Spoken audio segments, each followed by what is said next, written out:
Assalamualaikum warahmatullahi wabarakatuh. Saya Ibnu Abdul Hamid, NPM 2212400010, akan mempresentasikan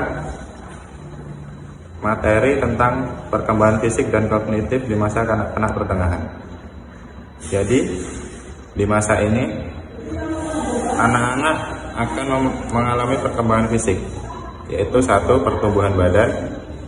Pertumbuhan fisik selama tahun-tahun sekolah tumbuh secara lambat dan teratur seperti di masa kanak-kanak awal. Antara usia 6 dan 12 tahun, seluruh 20 gigi utama hilang dan digantikan dengan gigi permanen, dengan anak perempuan kehilangan gigi mereka sedikit lebih awal daripada anak laki-laki. Untuk sesaat, gigi permanen terlihat jauh lebih besar secara perlahan. Pertumbuhan tulang wajah, terutama rahang dan dagu, menyebabkan wajah si anak memanjang dan mulut melebar, mengakomodasi pemunculan gigi baru. 2. Masalah kesehatan umum. Efek akhir dari gizi yang baik bersama-sama dengan cepatnya perkembangan sistem kekebalan tubuh, memberikan perlindungan yang lebih kuat dari penyakit. 3. Penglihatan dan pendengaran. Masalah penglihatan paling lazim di masa kanak-kanak pertengahan adalah miopia atau rabun jauh. Di akhir tahun sekolah, rabun jauh ini menyerang hampir 25% anak-anak yang naik hingga 60% pada masa dewasa awal. 4. Nutrisi. Anak usia sekolah membutuhkan makanan yang seimbang dan banyak untuk menghasilkan energi bagi keberhasilan belajar di sekolah dan peningkatan aktivitas fisik. Seiring dengan meningkatnya fokus mereka saat bermain, bersahabat, dan melakukan aktivitas baru. 5. Obesitas. Obesitas, peningkatan lebih dari 20% berat badan yang sehat berdasarkan indeks massa tubuh, body massa index, rasio berat terhadap tinggi terkait dengan lemak tubuh.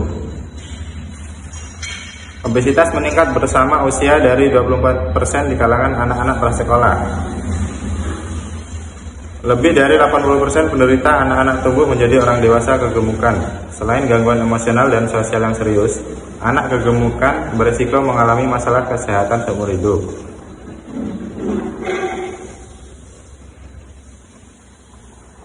7. Cedera tidak disengaja. Kecelakaan kendaraan bermotor yang melibatkan anak-anak sebagai penumpang atau pejalan kaki terus menjadi penyebab utama cedera, diikuti oleh kecelakaan sepeda.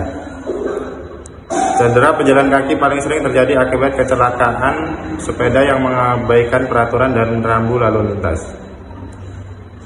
Perkembangan motorik dan permainan. Perkembangan motorik kasar, yaitu keseimbangan. Semakin membaiknya keseimbangan mendukung banyak keterampilan. Yang kedua, kelincahan. Gerakan lebih cepat dan lebih akurat terlihat dalam gerak gemulai kaki, pedansa, dan pemandu sorak dalam gerak maju mundur. Yang ketiga, kekuatan. Anak-anak usia lebih tua bisa melempar dan menendang bola lebih keras dan mendorong diri mereka lebih jauh ketika berjalan dan melompat dibanding kemampuan mereka saat usia awal. Perkembangan motorik halus. Di usia 6 tahun, kebanyakan anak mampu menuliskan abjad, nama pertama dan terakhir mereka, dan angka dari 1 hingga 10 dengan cukup jelas. Akan tetapi tulisan mereka besar karena mereka membuat coretan dengan seluruh lengan mereka, bukan dengan pergelangan tangan dan jari mereka. Perbedaan jenis kelamin. Perbedaan jenis kelamin dalam keterampilan motorik yang muncul selama tahun-tahun prasekolah berlanjut hingga ke masa kanak-kanak pertengahan, dan dalam beberapa kasus menjadi lebih jelas.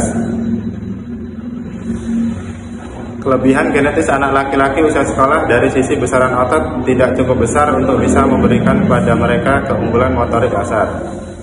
Perbedaan individu dalam perkembangan mental. Sekitar usia 6 tahun, IQ menjadi lebih stabil dibanding di usia-usia sebelumnya, dan ia berhubungan cukup baik dengan prestasi akademik.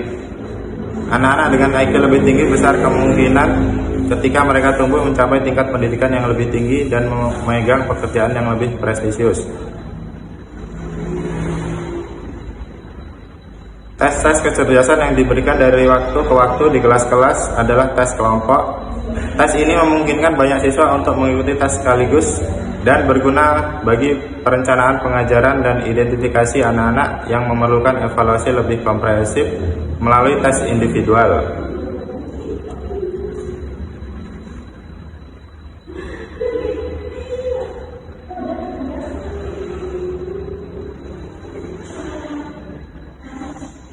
Perkembangan bahasa.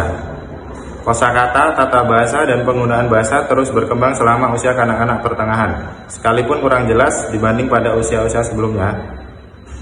Sikap anak-anak usia sekolah terhadap bahasa mengalami pergeseran yang mendasar. Mereka mengembangkan kesadaran bahasa. Sekolah berperan besar bagi kemampuan bahasa ini. Memahami bahasa sangat umum terjadi selama membaca arahan. Pembacaan yang lancar adalah sumber baru utama bagi pembelajaran bahasa.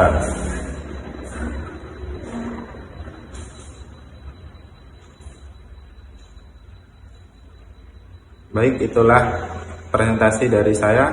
Kurang dan lebihnya saya mohon maaf. Saya akhiri. Wassalamualaikum warahmatullahi wabarakatuh.